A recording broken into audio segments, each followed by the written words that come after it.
اللہ کے نام سے شروع کرتی ہوں جو کہ بہت مہربان اور نہایت رحم کرنے والا ہے۔ دنیا کی تاریخ میں ایسے بہت سے انسان گزرے ہیں جو بادشاہ تھے، جن کے پاس اتنی مال و دولت تھی کہ جس کا کوئی بھی تصور نہیں کر سکتا۔ لیکن آج کی اس ویڈیو میں ہم آپ کو ایسے انوکھے شخص کے بارے میں بتانے جا رہے ہیں جو دنیا کا امیر ترین شخص تھا، جس کا کوئی مقابلہ نہیں کر سکتا تھا۔ ناظرین، اگر آج کے دور میں تمام ممالک کی مال و دولت کو اکٹھا کیا جائے تو بھی وہ اس شخص کی دولت کا مقابلہ نہیں کر سکتے۔ اس شخص کی دولت کا ایک معمولی سا حصہ بنتا ہے۔ ناظرین، وہ شخص امیر نہیں بلکہ دنیا کا امیر ترین انسان تھا، جس کا کوئی بھی مقابلہ نہیں کر سکتا۔ قرآن میں ایسے قارون نامی شخص کا ذکر ملتا ہے جو اللہ تعالیٰ نے جس کو بے شمار دولت اور خزانے عطا کیے تھے۔ اس کے پاس کتنا خزانہ تھا، قارون کون تھا، اس بات کا اندازہ اس بات سے لگایا جا سکتا تھا کہ قارون کے خزانے کی چابیاں 70 اونٹ لیے پھرتے تھے۔ اگر آج کے دور میں تمام تر دولت مال و دولت کو اکٹھا کیا جائے تو وہ تمام تر دولت اس کے دولت کا ایک معمولی حصہ بنتا ہے۔ آج کی اس ویڈیو میں ہم آپ کو قارون کے بارے میں بتا رہے ہیں کہ قارون کون تھا، اس کے پاس یہ خزانہ کہاں سے آیا تھا، ایسا کون سا گناہ کیا جو اللہ تعالیٰ نے قارون کو عبرتناک سزا دی اور اس کا خزانہ اور اس کو زمین کے اندر تک برسا دیا۔ اس کے خزانے سمیت اس ویڈیو کو اینڈ تک دیکھیے گا۔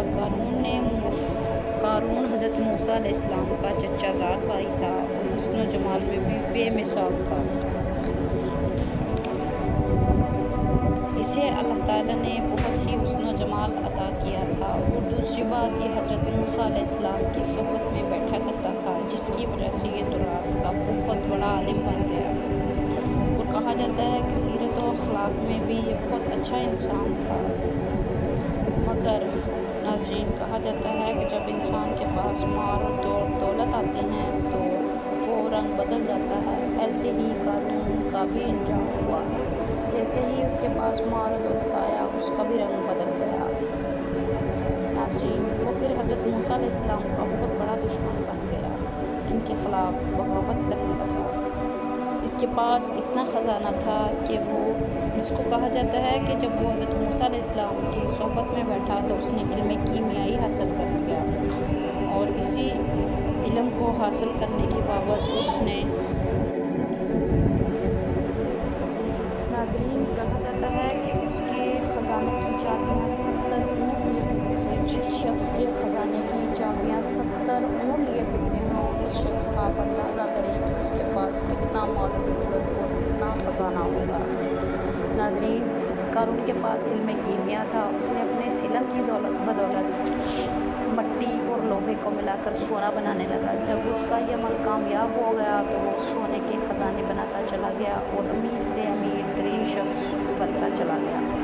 دوسری روایت میں آتا ہے، ایک اور روایت میں آتا ہے کہ قارون لوگوں کو سود پر مال و دولت دیتا تھا اور ان سے دگنا وصول کرتا تھا۔ ایسے ہی آہستہ آہستہ ٹائم گزرتا گیا اور وہ دنیا کا امیر ترین شخص بن گیا۔ تاریخ گواہ ہے کہ مصر کا امیر ترین شخص قارون تھا۔ اپنے امیر ترین شخص قارون ہی تھا، مگر جب حضرت موسیٰ علیہ السلام پر زکوٰۃ کا حکم نازل ہوا تو حضرت موسیٰ علیہ السلام نے قارون کو دعوت دی اور کہا کہ آپ زکوٰۃ ادا کیا کرو۔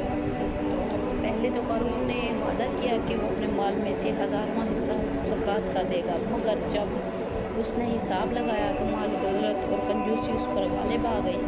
اس نے پھر کہا کہ اگر میں زکوٰۃ دیتا ہوں تو میرے مال کا بہت بڑا حصہ جاتا ہے، لہٰذا اس نے اللہ کے حکم کی نافرمانی کی، اور اس نے نہ صرف اللہ کے حکم کی نافرمانی کی بلکہ بنی اسرائیل کے لوگوں کو حضرت موسیٰ علیہ السلام کے خلاف بہکانا شروع کر دیا۔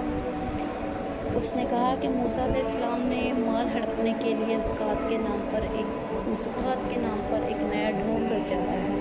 وہ زکوٰۃ کے ذریعے سے لوگوں کے مال و دولت پر قبضہ کرنا چاہتے ہیں۔ اس طرح بنی اسرائیل کے لوگوں کو اس بدبخت شخص نے بہت بہکایا اور حضرت موسیٰ علیہ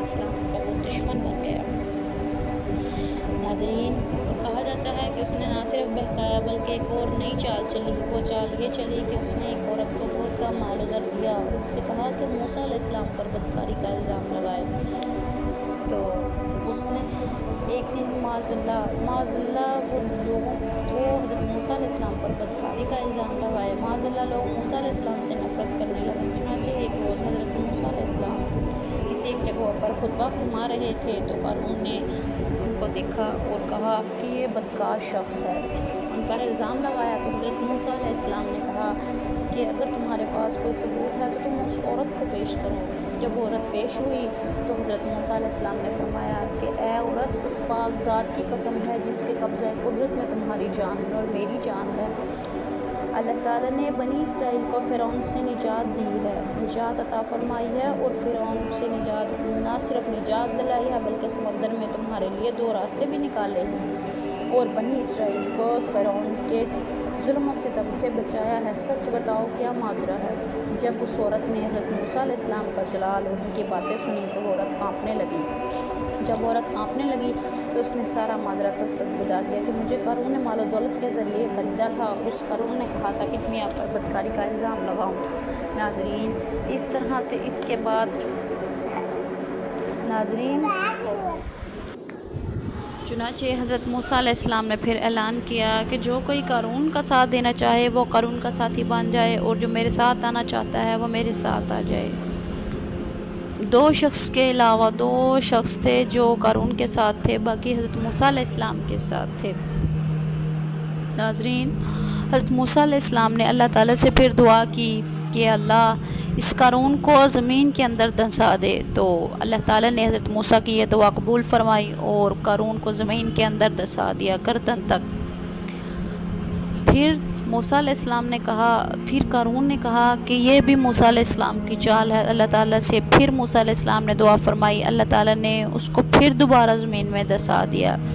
پھر وہ جو 2 شخص قارون کے ساتھ تھے ان دونوں آدمیوں نے کہا کہ یہ موسیٰ علیہ السلام کی کوئی نئی چال ہے، اس کے ذریعے سے وہ قارون کو زمین کے اندر دھنسانے کے بعد اس کا مال و دولت ہڑپ کرنا چاہتے ہیں۔ تو اللہ تعالیٰ سے حضرت موسیٰ علیہ السلام نے پھر دعا کی، اللہ تعالیٰ نے آپ کی دعا کو قبول فرمایا اور اس کا وہ مال و دولت بھی زمین کے اندر دھنسا دیا۔ چنانچہ ناظرین، قیامت کے دن وہ قارون کا خزانہ اس کے گلے کا توق بنے گا۔ ہم جس چیز کے لالچ میں، مال و دولت کے لالچ میں ہر ایک چیز کے پیچھے بھاگتے ہیں ناظرین، یہ دنیا میں ہی رہ جاتی ہیں۔ انسان کی اصل مال و متاع اس کا اخلاق، اس کا حسن اخلاق ہی ہے۔ ناظرین، اگر آپ کو ہماری یہ ویڈیو پسند آئے تو ہمارے چینل کو لائک، شیئر اور سبسکرائب کرنا مت بھولیے تاکہ آنے والی ہر نئی ویڈیو آپ تک پہنچ سکے۔ جزاک اللہ خیر۔